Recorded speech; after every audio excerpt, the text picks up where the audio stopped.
And now, Virgin Most Powerful Radio is pleased to present Hands-On Apologetics with renowned Catholic author and apologist, Gary Michuta.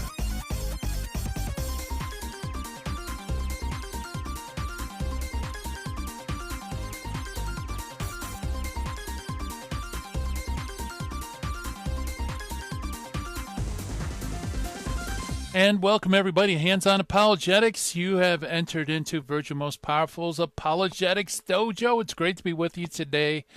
Man, Christmas is just around the corner, and what an incredible season it is. The advent of Christ here on earth, and also a wonderful opportunity for us to marvel at God's work in the Blessed Virgin Mary. And by the way, that's going to be the topic of today's show. We're going to dive into Mary, the scriptural roots of Mary. And to help us do that, we're going to have our good friend William Albrecht on the show. He and Father Christian Kappas wrote this wonderful book. It's called The Definitive Guide for Solving Biblical Questions About Mary, Mary Amongst the Evangelists. It's available through Amazon. Awesome book. So William's going to be coming on into the dojo, I should say, on the other side of the break. And we're going to chat about Mary, the Old Testament roots of things like the Annunciation. You know, did you know that there's all sorts of Old Testament background that gives incredible depth to the visitation of Mary by the angel Gabriel? Just stuff like that. So it's going to be a ton of fun. Like I say, there's never a bad time to talk about Our Lady. So he's going to be coming up on the other side of the show. Also, I want to start off the show. Let's change things around. Let's begin by welcoming all of you listening, watching on live stream, social media, Facebook, YouTube. Hello, everybody. Welcome aboard. Also, I want to welcome all of you listening on radio around the country and also via podcast around the world, either through our handy-dandy phone app or our Virgin Most Powerful Radio.org website, which has lots of great material that you can check out. What's going on with Virgin Most Powerful Radio, things like that. It's all at your fingertips. And by the way, it's a great way to do evangelism too, because if you go up to our shows, scroll down and select Hands-On Apologetics or any of the other awesome shows that Virgin Most Powerful produces, you have access to our programs, and you could do all sorts of things with it. You could tell friends about them. You could share it with friends. You could help spread the word around, because through doing that, you help share the wealth. You know, all the great information that you hear on our programs, you can share it with others and bring them into the fold as well. There is plenty, I repeat, plenty of room in the dojo. And we'd love for them to join us along with you as well. Also talking about events with Virgin Most Powerful Radio, I want to start mentioning this because if you're like me, your calendar fills up super, super fast. And you don't want to miss this because the Spiritual Warfare Conference 7 is almost upon us. It is going to happen on January 16th. 2021. As you know, Virgin Most Powerful has these conferences. They're supercharged, information-filled conferences on spiritual warfare. I think the best of anything out there like it. So you want to mark it down on your calendar, January 16th, 2021. You don't want to miss it. By the way, it's also going to be live streamed on the Virgin Most Powerful YouTube channel. So you heard it here. I don't know if you heard it first here, but, you know, that's we try to keep abreast of all the great stuff that is going on. You know, I forgot to mention about the Finding the Fallacy and the Meet the Early Church Fathers. Today's Finding the Fallacy, by the way, is going to be the No True Scotsman Fallacy. And also our Meet the Early Church Father today will be St. Gregory the Great.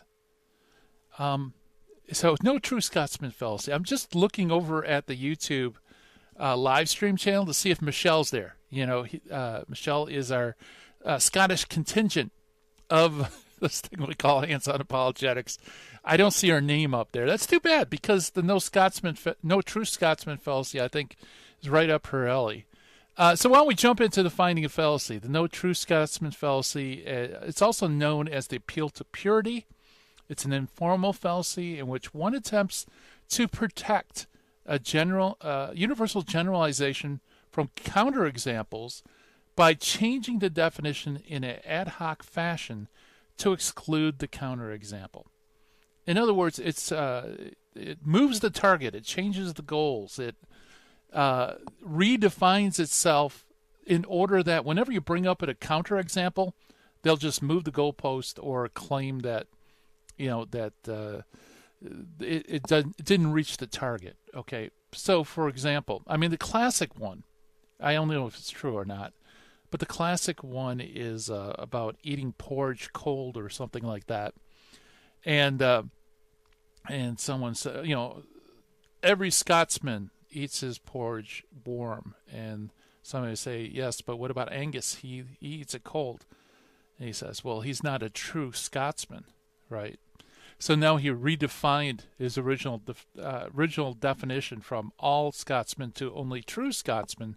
And of course, you could keep pressing it, and people start getting dealt out of the definition of a Scotsman. So that's one way to do it. This happens an awful lot where people will basically use ad hoc adjustments to their arguments to avoid counterexamples. You could usually see this in debates.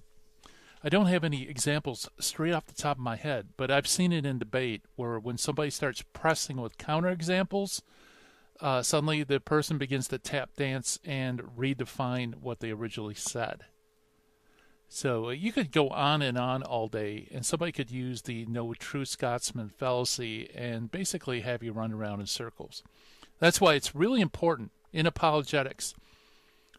When defending the faith, the most important thing isn't so much what you say, but what you hear. It's really hearing that's important. And so pay close attention when somebody's stating their position so that you understand it correctly.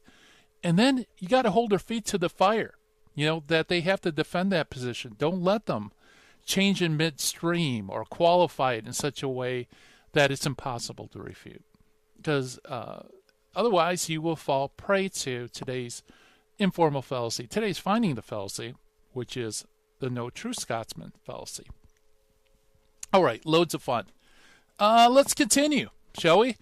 To meet the early church father for today. The early church father is a great one. He is Gregory the Great, Pope St. Gregory the Great, to be exact, who reigned from AD 590 to 604. Pope St. Gregory I was born at Rome about the year 540, the son of a celebrated and wealthy family. Early in his life, he held a political office in Rome and seemed to have a brilliant secular career before him. He had long wrestled inwardly, however, with the problems of the evangelical councils and of the citizen of the city of God as a resident of the secular city. Finally, he renounced all his worldly aspirations. He sold his inherited possessions, and the proceeds of which he distributed to the poor, and otherwise used it for the building of 7 monasteries, 6 on his family estates in Sicily, and the 7th dedicated to the patronage of St. Andrew in his parental home in Rome. Here in his 7th monastery on Mount Celio, he himself resided as a monk, practicing the rule of St. Benedict in such austerity that he destroyed his health and endangered his very life. Yet in his later years, he looked back at this with nostalgic sorrow to his monastic years as his happiest time of his life. Gregory had spent only a comparative short time in the monastic retreat when he was called upon by Pope Benedict I from 574 to 578 to serve him as regional deacon under Benedict's successor, Pope Pelagius II. Gregory was made in 579 the Epicrisios, I think is pronounced, an ambassador of sorts, to the Constantinopolitan court and the Emperor Tiberius II. Only in 585 was Gregory able to return to his monastery, where he soon was made abbot. When Pope Pelagius died of the plague in February of 590, Gregory was called to succeed him by unanimous vote and acclaimed by the Roman clergy, Senate, and people. He sought to escape the burdensome office, but was finally consecrated on September 3rd, 590. And it's a good pope when being elected, you run. So the office, the terrible office of the pope. So Pope Gregory was Bishop of Rome for 14 years. Only 2 popes were given the title the Great. Leo I, his predecessor of a century and a half, and Gregory himself. It was Gregory who led antiquity into the Middle Ages, and he laid the foundations for the medieval papacy that governed the Western world after the tumultuous wars and invasions that completed the fall of the Roman Empire in the 6th century. And by the way, something that you might want to know is that Gregory is the first pope who styled himself with the title Servus Servorum Dei, the servant of the servants of God. And he is indeed a wonderful pope. And what a juxtaposition, too, for one of only a few popes to be given the title the Great and to style himself as the servant of servants. That's our early church father for today, St. Gregory the Great. Coming up on the other side of the break, our good friend William Albrecht, and we're going to be talking about Mary. Stay tuned, folks.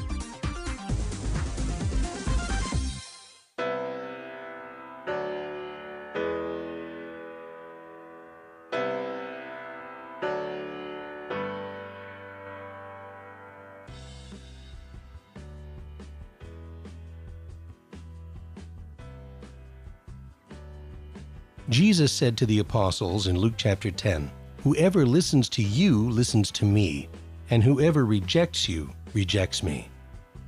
According to St. Boniface, in her voyage across the ocean of this world, the Church is like a great ship being pounded by the waves of life's different stresses. Our duty is not to abandon ship, but to keep her on course. May our Lord help us remain ever faithful to His Church, to aid and defend her.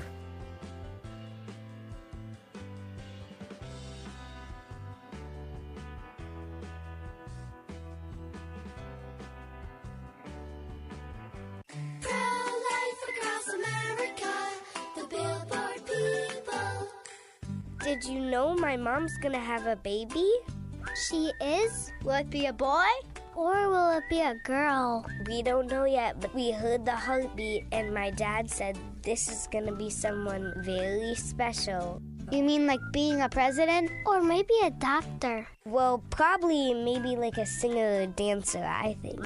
Hello, my name is Marian. I'm the director of Pro-Life Across America. We know that every baby is a miracle and has the potential to do great things.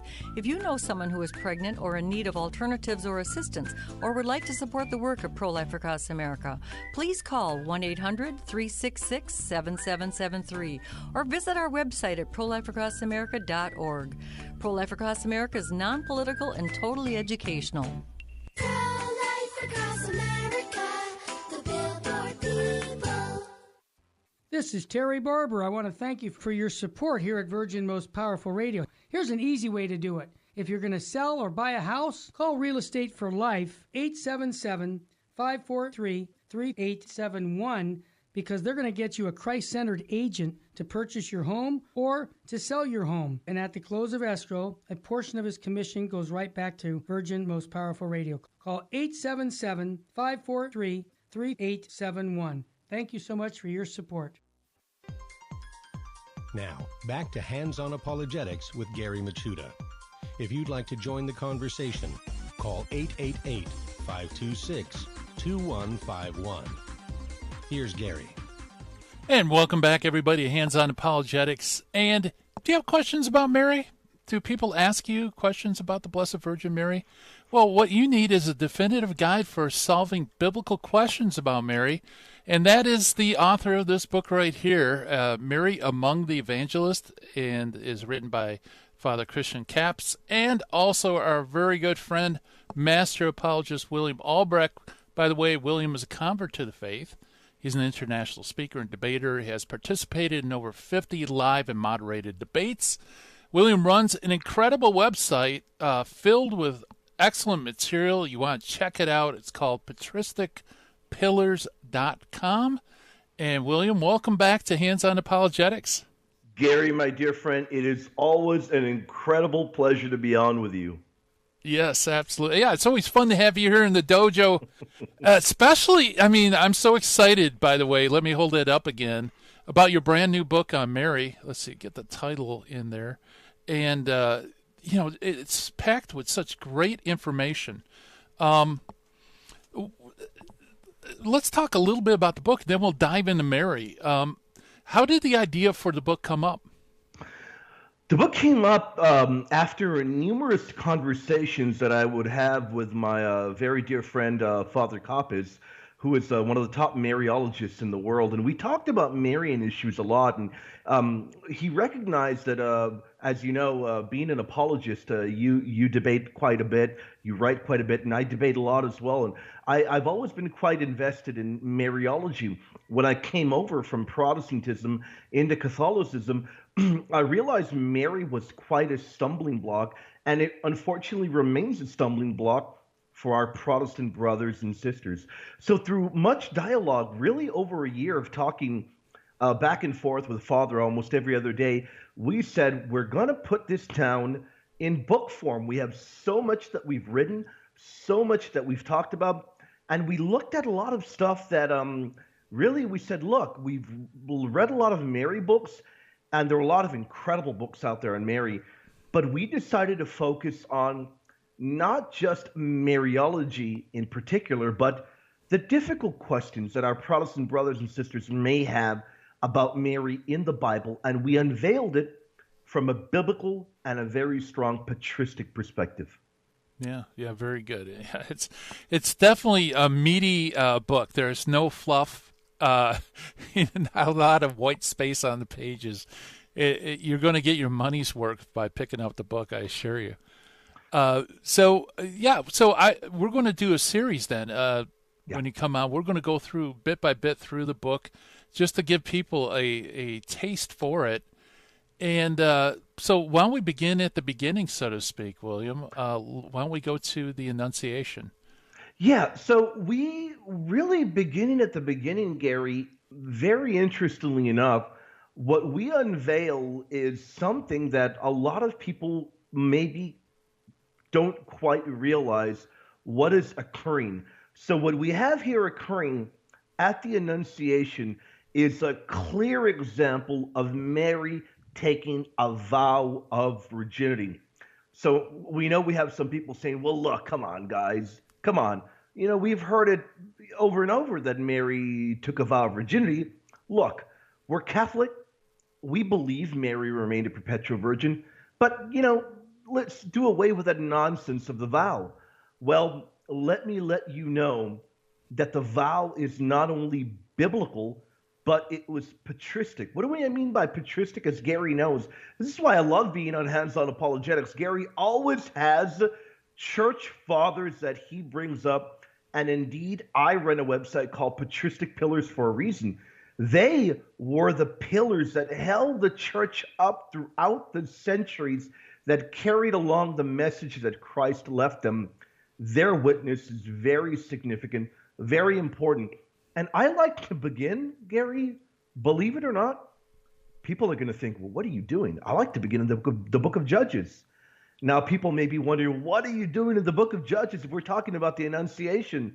Look, I'm going to begin in the book of Judges, and I promise you it is going to connect perfectly with the Annunciation. If we begin in the book of Judges, you're going to hear a lot of language that is going to sound very familiar. In Judges 11, we begin in verse 29. Then the Spirit of the Lord came upon Jephthah. That sounds very familiar, doesn't it? Even the language in the Greek is similar to that we find in Luke 1. Now, remember one very important detail. Luke was a historian writing in the style of Thucydides. Luke realizes, hey, if I'm going to hearken to the Greek Old Testament, the Septuagint, my audience are going to know what I'm talking about. So we have Jephthah making a vow to the Lord in verse 30. And Jephthah made a vow to the Lord. What is the vow? The vow is the very first thing he encounters, he is going to offer it up as a sacrifice to the Lord. Now, look, we're not going to get into a discussion on sacrifice or anything like that. Today, what is concerning to us is the language that lines up with Luke 1. Jephthah's made a vow to the Lord. He's vowed his daughter, and he's vowed his daughter in a sacrificial manner to perpetual virginity. But don't just take my word for it, because if you go onwards to verse 36, you hear where it says, "My father, if you have given your word to the Lord, do to me according to what has gone out of your mouth." And she said to her father, "Let this be done to me," or "Let this be done for me." If you line up the Greek, it would sound exact to that in Luke 1. So we've got many parallelisms here, Gary, and we haven't even gotten to Luke 1 yet. Then we also have, "Grant me 2 months so that I may go and wander on the mountains." The daughter's going to go and wander. And why? She's going to bewail her virginity. She was vowed as a perpetual virgin. Now, what does this sound like? How long did Mary stay with Elizabeth? Listen, "Go," he said, "and send her away for 2 months. At the end of 2 months," literally in the Greek, 3 months, lines up with Luke 1 and Elizabeth, doesn't it? "She returned to her father, who did with her according to the vow he had made." And here we have language that you may think, hey, are you reading Luke 1 or Judges 11? "And she knew no man." Nowadays, people forget the parallelism we have in Luke 1 and the Annunciation with the book of Judges. But here's the incredible thing about our faith, Gary. I haven't even gotten to Luke 1 yet, but the fathers recognized this parallelism. That is why Ambrose connects it later on in his writings, and the great fathers of the Syriac church do so as well. Yeah, boy, that's yeah. I have to admit, William, I've never heard or seen people bring up that parallel between Jephthah and his daughter in Judges and the Annunciation. Yeah. Very interesting. I will tell you one thing, Gary.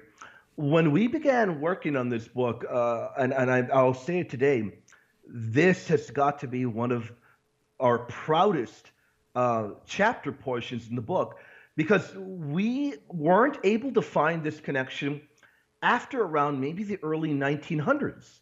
So we wondered, why did this kind of drop off?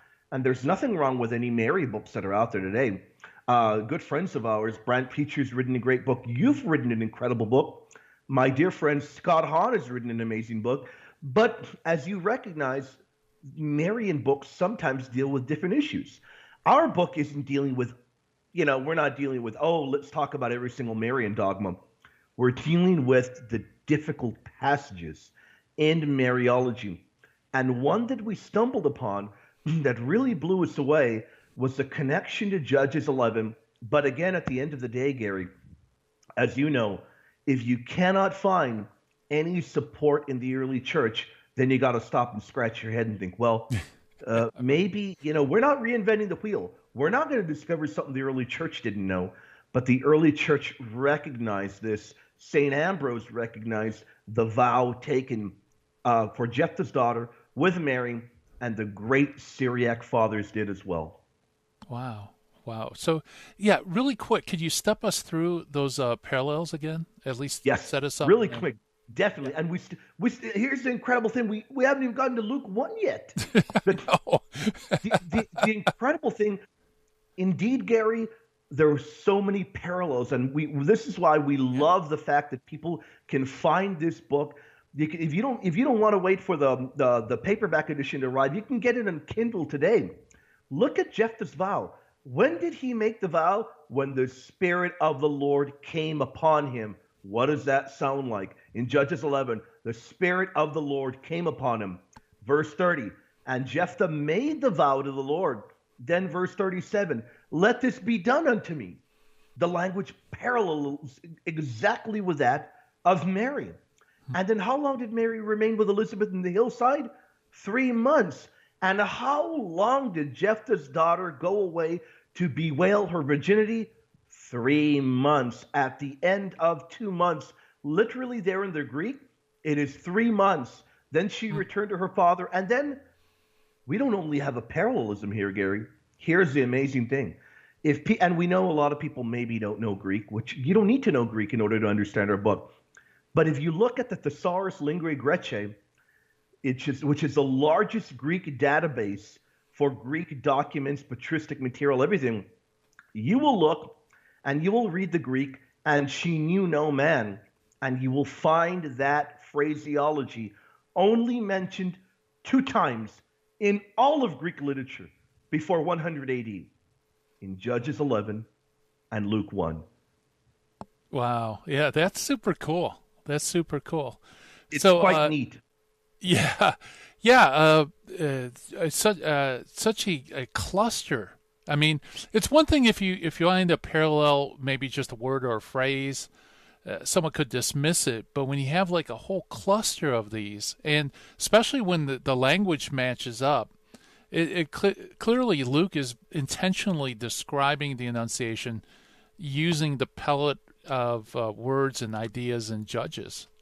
Yes, definitely. And the incredible thing is, we all recognize Luke wrote as a historian. His audience would have known what he was hearkening to. So when we find the early fathers recognizing that connection, when you've got figures like Ambrose recognizing this connection, you've got liturgical writings, which is very significant. In the Syriac Church, we find that this kind of an interpretation wasn't an obscure one. The fathers recognized it. Now, a number of fathers, when we look at their commentaries on Judges 11 and Luke 1, they recognize the rather powerful language of sacrifice going on there. So a lot of ink is spilt on that issue. But fathers also recognize the grammatical connection. And Gary, when we look at that, once we arrive at the Annunciation, we finally realize why Mary is so shocked at the fact that she's going to give birth, because she was a vowed perpetual virgin. Yeah, very good. Very good, William. Well, I hear the music coming up. We're chatting with William Albrecht about his brand new book with Father Kappas, The Definitive Guide for Solving Biblical Questions About Mary. We'll be right back right after this. Stay tuned.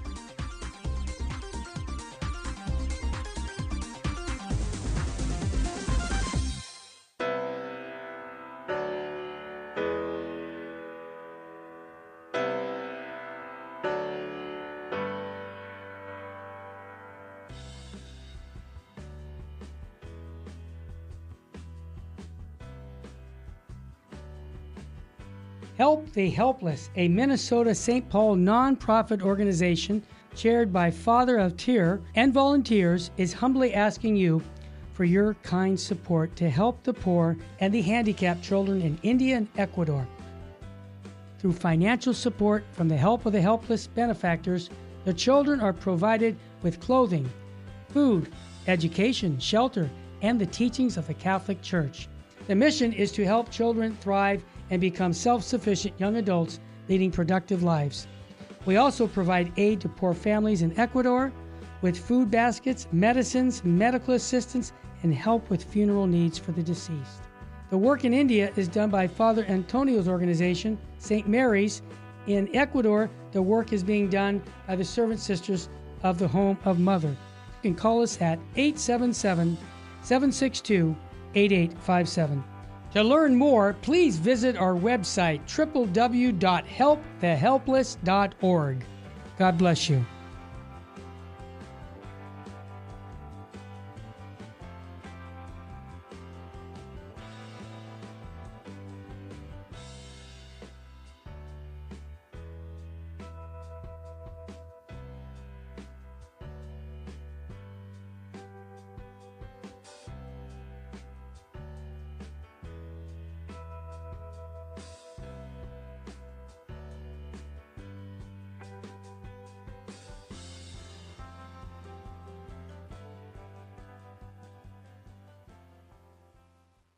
Buying or selling your home or your business property? This is Terry Barber. Real Estate for Life underwrites the Terry and Jesse Show. And they can connect you to one of 900 pro-life real estate agents around the world. And when they receive their referral fee, they will give 80% of it to a pro-life organization. Wow, that's 80%. realestateforlife.org, 877-LIFE-US1. This is Jesse Romero.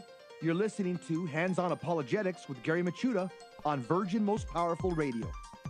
And welcome back, everybody. Hands-On Apologetics. And we were chatting with our good friend William Albrecht. And we're going through his book. It's the definitive guide for solving biblical questions about Mary. It's available on Amazon.com. And I'm super excited because, William, with our late night chats over a year, we've been talking about this upcoming book. It's finally in print. And right before the break, we were talking about Jephthah's vows in Judges and how that seems to be picked up in Luke when he's talking about the visitation. One thing I think that would throw a lot of people off is because Jephthah's vow is kind of a tragedy. It's a rash vow, and ultimately ends up with his daughter's death. And so something you wouldn't, associate with the joyous, the angel of God coming to Mary. Yeah, no doubt, Gary. Very, very true. In fact, when you look at great church fathers such as Augustine, even Ambrose, and even though all of those made the connection, when you look at their commentary, the majority of the time that they spend exegeting is recognizing and trying to let their, I imagine their parishioners, their listeners, kind of recognize the fact that this is real tough language. So whereas we have the clear connection here, what connection do we have? We have a connection of perpetually vowed virgins. But outside of that, the language in Judges is very strong. Augustine even says this is powerful language. When we get to the medieval era, the church recognizes its powerful language, and they recognize when utilizing this in church services, the people were quite bothered. Huh. Interesting.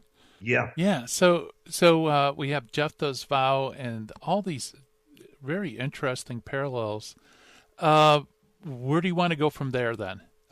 So how about we briefly, real quickly go through Luke 1 so people can recognize the connection there, because when we arrive at Luke 1, we particularly Luke 1:34, we've got the language lining up with Judges 11 when Mary says to the angel Gabriel, because indeed this language, once we arrive to Luke, is language that should be celebrated, because the angel says, how can Mary says to the angel, she's shocked. How can this be, since I do not know man? Now here's the amazing thing, Gary. When the angel appeared to Mary, Mary was already betrothed. Now I frequently hear people saying, well, Mary was, unfortunately, people that might not know better, well, Mary was already married. So that is the proof that she was already a perpetual virgin. No, Mary was not married yet, but she was betrothed. And that is very significant because in ancient Judaism, as we can attest from ancient Jewish writers, when someone was betrothed to be married, the marriage could have and would have already been consummated. It is different from modern day Christianity. It could have been. And we know Mary was already living with Joseph. Now, why do I bring up the significance of this? They were living together already. She was betrothed to him. She was going to be married to him. And yet Mary replies to the angel, how can this be, since I do not know man? Her language would be it is quite perplexing if she hadn't taken a vow. But indeed she had. And in verse 35, what do we have? More parallelism with Judges 11. The Holy Spirit will come upon you, and the power of the Most High will overshadow you. And then what does Mary say in verse 38? Mary, as we recognize here, was that great keeper of the word. Let it be done to me according to your word. Mary says, how can this be since I do not know man? In the third month, we recognize a parallelism. The third month over there was Jephthah's daughter, and the 3 months that she stayed with Elizabeth, the language couldn't be any clearer. Mary, we're told, knew not man. She remained a perpetual virgin. She had taken a vow of virginity. So in essence, what do we have? Mary answering the angel Gabriel is, you can summarize it to, how can this be that I'm going to have a child when I am a perpetual virgin that has been vowed to God like Jephthah's daughter? And that is why the fathers caught the parallelism. And when we recognize the unfortunate darkness of the language in the Old Testament text, we come to the New Testament text, and there's just light, because Christ is the light of the world. Yeah, very good. I know the classic apologetic approach to that would be the present tense. I do not know man, not I will not know man, or I have not known man. It suggests that that is who she is. She doesn't know man. Yep. She's in that state. Yep. Yeah, very good. And it is a valid one as well. It is valid. And really, the classical approach is classical for a reason, because it works. Yeah. The languages of Greek wouldn't make sense otherwise. Even here's the incredible thing, Gary. Even if we open up a Protestant commentary, Protestant commentators will say, well, the language is quite perplexing coming from Mary. It's quite confusing. Well, it isn't confusing for Catholics, because we know why Mary didn't know man, and we know why she utilized that language. Yeah, very good. Very good. Yeah, and like you said, it has the backing of the early church, too. They understood it as Mary already had taken a vow of perpetual virginity. Yeah, they sure do. They sure did, no doubt. And as we're on the theme of the Annunciation, there is so much more there that can really be unpacked, Gary. And that is why I'm thrilled that we're going chapter by chapter from the book, because we have really, thank the good Lord, a lot of material there for people, even if you're not a Catholic. We've had Protestants come and say, well, Mary makes a whole lot more sense to us now when we read the book, which is really incredible. In fact, I'll give a shout out to a Protestant. He runs a channel called Gospel Simplicity, and he's going to have us on pretty soon. He's a prominent Protestant, and he is thrilled about this book, thrilled about the Mariology in there. What does that tell you, Gary? If our Protestant brothers and sisters are moving closer towards Mary, God willing, they'll eventually embrace the fullness of the faith. Yeah, absolutely. Yeah, that's awesome, and I can see lots of good fruit coming from your book too. Amen. So, and this, I think, this is, how can I say it? It is a question that's out there. And unfortunately, like you said, I mean, even lots of Catholics and commentators don't bring it up, but it certainly was there in the early church. And so, and it's there in Scripture too. If you dig down deep, you can see the roots of it in the Old Testament. Yeah, no doubt, Gary. And I think the one thing that our book has thank the good Lord, been able to do, as we've been told by Catholics and even Orthodox, they've said, look, for many years, we feel like we've been on the defensive when it comes to Mariology. Well, we shouldn't be on the defensive. We should allow the Bible to provide a clear picture of Mary.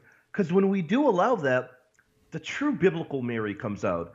And the true biblical Mary, when we look at Mary is a perpetual virgin, when we look at all of these things the Bible shows about Mary, new Ark of the Covenant, perpetual virgin, immaculate, and all of those other details, well, Gary, what faith does this Mary of the Bible line up with? It lines up with the fullness of the faith. That is Catholicism. And that is why during this amazing time of Advent, we invite people to really meditate on the words of Holy Writ, because if you do meditate upon them, you meditate and you realize the fullness of the faith, and that fullness can only be found in the Catholic Church, where we have the deposit of faith, teachings that have been there from the very beginning and are preserved even to this day. Absolutely, absolutely. So, well, we kind of already went through the words of Gabriel in the Annunciation, and like you said, there's all these really interesting parallels between the two. It's almost as if, reading it, it kind of jumps out at you that, wow, there's some sort of vow being involved here, isn't there? Yeah, no doubt, Gary. And the incredible thing is really right there in chapter 1, there's a ton of material. And if we have maybe a few minutes before the break, I can begin unveiling another piece as well. Well, yeah. Excuse me. There's another portion in Matthew.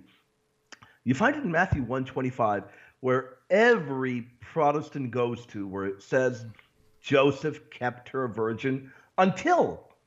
And then, of course, we hear the argument that they must have had relations. Mary must have lost her virginity and what have you and what have you.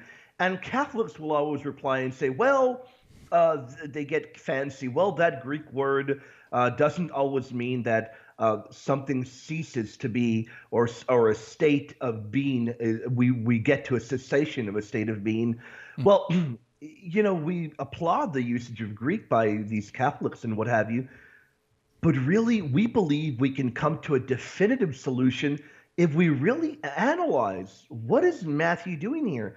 And if we look at Matthew 1:1-18, we read language that we believe we can actually recognize that Matthew is clearly not only telling us that Mary had remained a virgin, but also we believe that we can conclusively prove that Jesus was her only born son. And it requires a little bit of unpacking, but really it comes down to this. If we look at Matthew 1, we read, a book of generation of Jesus Messiah, son of David, son of God.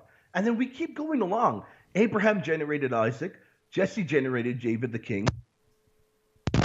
Abraham generated Isaac. Jesse generated David. David generated Solomon. And we go on, and people might think, well, what are you all doing? Well, let me unpack it for you. The clear thing that is being done is going down the verses. You have from until, from Abraham to David, from David to the exile of Babylon, from exile unto the Messiah. And we'll unwrap more of it in a bit. Yeah, I was going to say, that's a good cliffhanger. Absolutely. Yeah, we're chatting with William Albrecht about his brand new book, The Definitive Guide to Answering Questions About Mary. So stay tuned, folks. More to come on the other side of the break.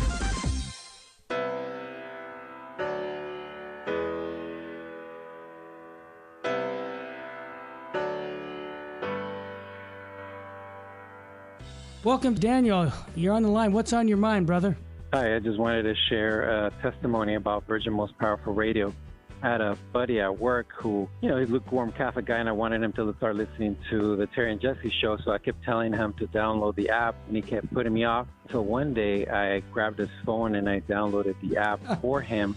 I went on vacation, and I kept telling him to listen to it. He was kind of put me off. I came back from vacation. He comes to my cubicle, and he says to me, hey, man, I've been listening to Terry and Jesse's show, and it's great. And it's made a big impact in his life. The guy, he's going to weekly adoration a couple times a week. He goes to the Mass in the mornings. And, he's an on-fire Catholic, and he promotes the Terry and Jesse show on the Virgin Most Powerful Radio.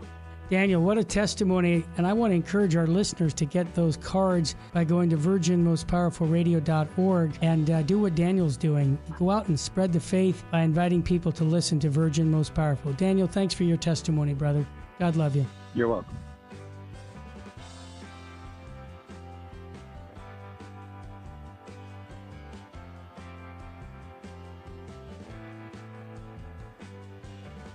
If you shop on Amazon.com, there's an easy way to support Virgin Most Powerful Radio. Just visit smile.amazon.com and type in Catholic Resource Center under the desired charity. Now, when you log into your Amazon account and purchase products, a portion of it will automatically go to support Virgin Most Powerful Radio at no cost to you. Thanks in advance for supporting CRC and VMPR, and may God richly bless you and your family.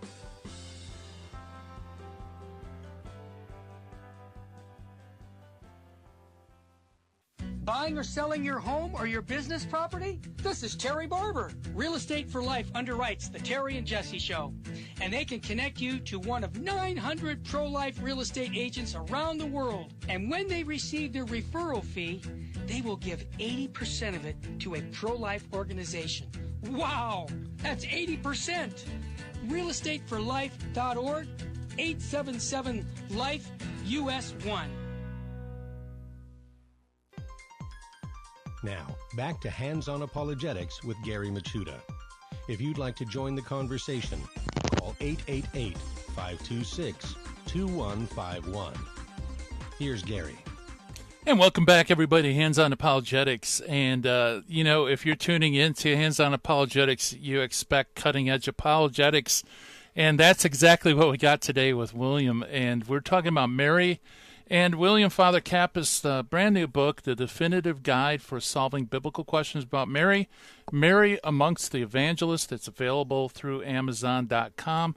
And, William, this is definitely an objection. It's Matthew 1:25. Joseph did not know Mary until she gave birth to her firstborn son. Lots of Protestants interpret that as, well, then afterwards, naturally, he did have relations with Mary, and they had other children.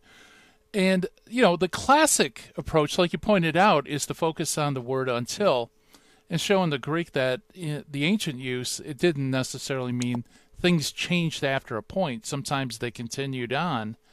But you take a completely different tact, which is really cool, and you go to the genealogies in Matthew. So maybe if you could, just really quick, for those who are just tuning in, maybe summarize a little bit about the genealogies in Matthew 1. Definitely, Gary. And we really think that when you take this position, you recognize that Matthew's doing something very clearly. And real quickly, in Matthew 1:1, we have a book of generation of Jesus, the Messiah.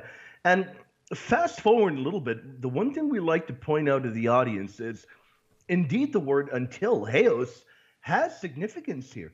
Because we read from until a number of times. Matthew 1:16, he was generated, called Messiah. Matthew 1:18, the generation of Jesus the Messiah. A pattern is being followed here, Gary. In Matthew 1:16, we have something odd going on. Jesus, who is called the Messiah, and then begins another list from Abraham until David. David was the youngest in the family. The next one is from David, the youngest, to the Babylonian exile. The final list of three, from the exile to the Messiah. Matthew has a very clear point here, and it was caught by the fathers, especially the native Greek speakers. From until has a point in Matthew. The point is, he's taking you from the first person that is a son, born of a family that is the child who Yahweh walks with, and then he gives us David, who is the youngest, the last child. Then he becomes a bit more ambiguous as we get forward, because we have the first from, and the until is the very last in a series. Do you catch that? The very last. Now look at what happens in Matthew 1:18. The generation of Jesus, the Messiah, was as follows. And then Joseph goes forward, and then verse 24 and 25, Joseph did as the angel told him from a dream, and took to himself his wife, even as he was accustomed to not know her, until, over and over. And now the last list, from until. First person in the list, Joseph. The last person to be born in the list, Jesus. Clearly, if we follow the pattern here, Mary did not have any other children. And rather than doing any of these other fancy things via the Greek, we can prove that by showing the pattern that Matthew clearly has. And in the book, for people that may be thinking, wow, that is a lot of material, in the book we actually provide charts for you where you can follow easily, and you can break it down in a very easy to follow fashion. Yeah, so that's really cool. So, the genealogies, that's often a portion of Scripture most people just zip over, I guess scroll over it. Tedious. Yeah. But you have this from until pattern, but it doesn't stop with the last member of that genealogy. It actually continues to where he says until she gave birth to a firstborn son. And that's really cool. Yeah, and it is really neat, and we bring it out in the book how clearly we believe John Chrysostom recognized that, and we include the quote from Chrysostom. So a lot of meaty material in the book, indeed a lot of stuff, a ton of biblical stuff, a lot of church father stuff. And by the way, for the audience that might be interested, that Chrysostom quote is a freshly translated edition that Father Koppes did. Father Koppes is a Greek scholar, and that is a freshly translated edition from the original Greek. We think people are going to be thrilled with the book, Gary. Yeah, that's awesome. That's awesome. So, well, let's talk a little bit about that. You said the early church fathers picked up on that pattern. Maybe you could share a little bit more on that. Yeah, briefly talking about that before we deal with perhaps the final one for a few minutes. If you look at the great John Chrysostom, Gary, you've got him recognizing a number of things. Number one, he recognizes that, and remember, before we even talk about Chrysostom, people may be wondering, well, why is he important? John Chrysostomos got the nickname Chrysostom because he was called the golden-mouthed one. He was an incredible Greek orator. He was a Greek scholar of the very first order. He would have known the Greek Bible better than any of us today. Better than, and I've told Father this many times, better than even you, Father. I've said you would have known. And indeed, an incredible amount of work, incredible passages there by the great John Chrysostom showing that Mary did not have any other children. That is the important thing. But not only John Chrysostom, Gary, even the great biblical scholar Jerome recognizes, and if anybody else would have known the biblical Greek or the Hebrew, it would have been the great Jerome, wouldn't it have been? Sure. Yeah, absolutely. Absolutely. So, the until, Matthew 1:23, big obstacle, or at least a big proof text against Mary's perpetual virginity. I guess the next step would be actually the brothers and sisters of the Lord. That's a huge obstacle as well. Yeah, the argument that you hear brought up quite often, Gary, we hear, well, okay, look, even if we concede to you that, any of these other points, you've got brothers and sisters of Jesus. I mean, what is going on here, we're told. You clearly, you have an issue here, Catholics, because there's brothers and sisters and they're given identities. How are you going to deal with it, Catholic? Well, we're going to deal with it because the Bible deals with it. We'll deal with it the way the Bible does. And Gary, I know we have maybe a few minutes. I want to unpack it for the audience. If they open up their Bible to Mark chapter 6, you can show the people these brothers and sisters are not children from Mary. In Mark chapter 6, we read, he left that place and came to his hometown. Pay attention, hometown. And his disciples followed. On the Sabbath, he began to teach in the synagogue, and many who heard him were astounded. They said, where did the man get all this? And we go onwards to verse 3. Is this not the carpenter, the son of Mary, and brother of James, Joseph, and Judas, and Simon? And are not his sisters here with us?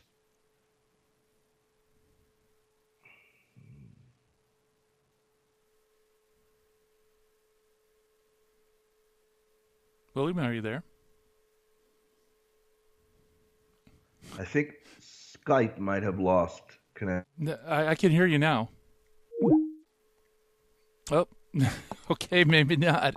Yeah, so we're going through the classic passage that's quoted against the perpetual virginity of Mary.